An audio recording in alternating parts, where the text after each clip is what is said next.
Assalamualaikum warahmatullahi wabarakatuh. Kenalkan, nama saya Anissa Alfitri dari kelas 03 SMJE 013 dengan NIM 22 10 10 55 12 14. Langsung saja kita ke materi pembahasan, yaitu analisis SWOT. Analisis SWOT adalah salah satu bentuk analisis dalam manajemen dengan menggunakan prinsip SWOT atau Strength, Weakness, Opportunities, dan Strengths. Analisis SWOT digunakan untuk melihat kekuatan, kelemahan, peluang, dan ancaman yang akan dihadapi oleh perusahaan. Dengan melihat kekuatan yang dimiliki serta mengembangkan kekuatan tersebut, dapat dipastikan bahwa perusahaan akan lebih maju dibanding pesaing yang ada. Demikian juga dengan kelemahan yang dimiliki harus diperbaiki agar perusahaan bisa tetap eksis. Peluang yang ada harus dimanfaatkan sebaik-baiknya oleh perusahaan agar volume penjualan dapat meningkat. Dan ancaman yang akan dihadapi oleh perusahaan haruslah dihadapi dengan mengembangkan strategi pemasaran yang baik. Kinerja perusahaan dapat ditentukan oleh kombinasi faktor internal dan eksternal. Kedua faktor tersebut harus dipertimbangkan dalam analisis SWOT, yaitu pendekatan kualitatif matriks SWOT. Di sini saya akan menjelaskan dari tabel matriks SWOT. Yang pertama ada comparative advantage. Sel ini merupakan pertemuan dua elemen kekuatan dan peluang, sehingga memberikan kemungkinan bagi suatu organisasi untuk bisa berkembang lebih cepat. Yang kedua ada mobilization cell. Sel ini merupakan interaksi antara ancaman dan kekuatan. Di sini harus dilakukan upaya mobilisasi sumber daya yang merupakan kekuatan organisasi untuk comparative advantage, divestment atau investment, dan damage control. Mobilization memperlunak ancaman dari luar tersebut, bahkan kemudian merubah ancaman itu menjadi sebuah peluang. Yang ketiga ada divestment atau investment. Sel ini merupakan interaksi antara kelemahan organisasi dan peluang dari luar. Situasi seperti ini memberikan suatu pilihan pada situasi yang kabur. Peluang yang tersedia sangat meyakinkan namun tidak dapat dimanfaatkan karena kekuatan yang ada tidak cukup untuk menggarapnya. Pilihan keputusan yang diambil adalah melepas peluang yang ada untuk dimanfaatkan organisasi lain atau memaksakan menggarap peluang itu, atau disebut investasi. Yang keempat ada damage control. Sel ini merupakan kondisi yang paling lemah dari semua sel karena merupakan pertemuan antara kelemahan organisasi dengan ancaman dari luar. Dan karenanya keputusan yang salah akan membawa bencana yang besar bagi organisasi.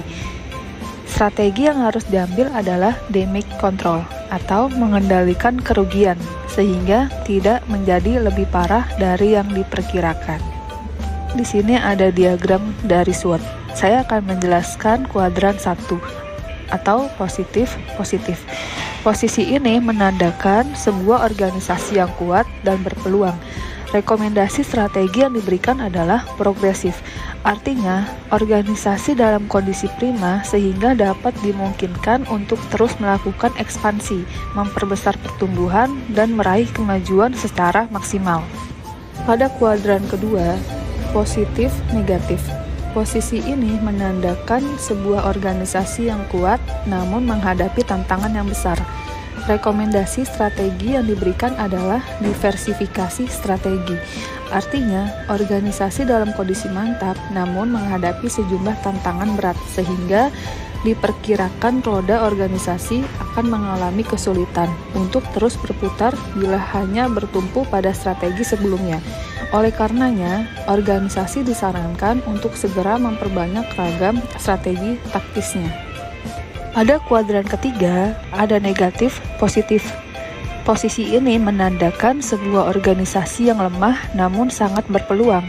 Rekomendasi strategi yang diberikan adalah ubah strategi. Artinya, organisasi disarankan untuk mengubah strategi sebelumnya, sebab strategi yang lama dikhawatirkan sulit untuk dapat menangkap peluang yang ada, sekaligus memperbaiki kinerja organisasi. Dan yang terakhir, ada kuadran 4 atau negatif-negatif. Posisi ini menandakan sebuah organisasi yang lemah dan menghadapi tantangan besar. Rekomendasi strategi yang diberikan adalah strategi bertahan. Artinya, kondisi internal organisasi berada pada pilihan dilematis. Oleh karenanya, organisasi disarankan menggunakan strategi bertahan, mengatur kinerja internal agar tidak semakin terperosok. Strategi ini dipertahankan sambil terus berupaya membenahi diri. Selanjutnya ada strategi korporasi. Ada 4 komponen untuk terbentuknya struktur korporasi. Yang pertama, tujuan yang akan dicapai.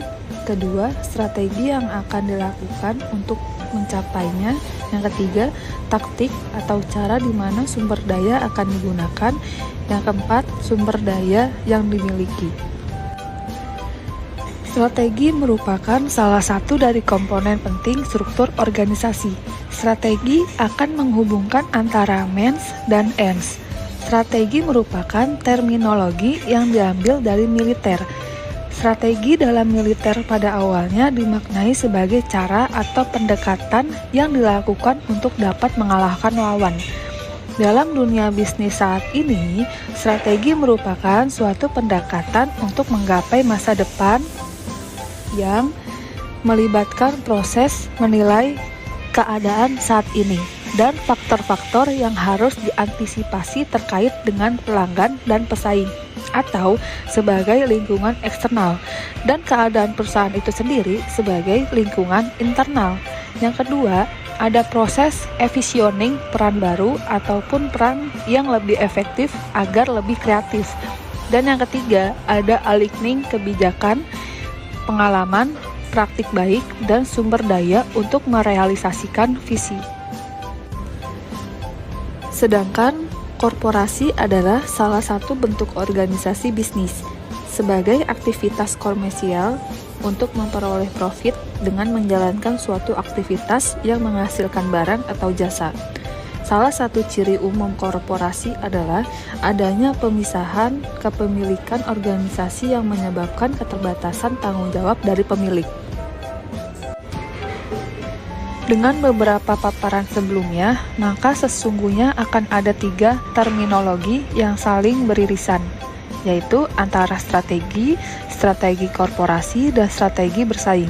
Strategi korporasi akan menjelaskan bagaimana pilihan-pilihan dan komitmen perusahaan terkait dengan bisnis yang akan dijalankan, pasar yang akan dilayani, dan produk atau jasa yang akan diberikan. Sedangkan strategi bersaing akan terkait dengan bagaimana dapat menggulingnya kompetitor atau pesaing dengan kompetensi yang dimiliki perusahaan. Tujuan analisis SWOT yaitu menemukan aspek krusial dari kekuatan, kelemahan, peluang, dan ancaman yang dialami oleh suatu perusahaan. Keempat aspek tersebut berguna untuk meningkatkan kekuatan, mengurangi kelemahan, membangun peluang lebih baik, serta menghindari ancaman yang mungkin terjadi pada masa depan. Selanjutnya, saya akan menjelaskan bagaimana cara membuat SWOT. Yang pertama, kumpulkan pihak-pihak terkait. Saat Anda ingin membuat analisis SWOT yang efektif, maka diperlukan pihak-pihak yang terlibat dalam bisnis Anda. Hal ini dilakukan karena analisa tidak bisa dilakukan oleh satu orang saja, karena nantinya hasilnya tidak efektif. Siapa saja yang bisa menganalisis SWOT? Tentu pemimpin perusahaan dan dibantu oleh para karyawan di dalamnya. Pihak-pihak tersebut nantinya akan memberikan perspektif yang berbeda mengenai bisnis Anda. Yang kedua, buatlah pertanyaan dari setiap komponen SWOT. Seperti yang telah dijelaskan sebelumnya, analisa SWOT terdiri atas 4 komponen. Untuk bisa menghasilkan analisa SWOT yang komprehensif dan jelas, dibutuhkan pertanyaan-pertanyaan di dalam setiap komponen guna menghasilkan sebuah data untuk diolah. Adapun kumpulan pertanyaan tersebut nantinya akan dijawab oleh setiap orang yang terdapat di dalam organisasi, perusahaan, atau bisnis Anda. Dan yang ketiga, kumpulkan jawaban yang objektif.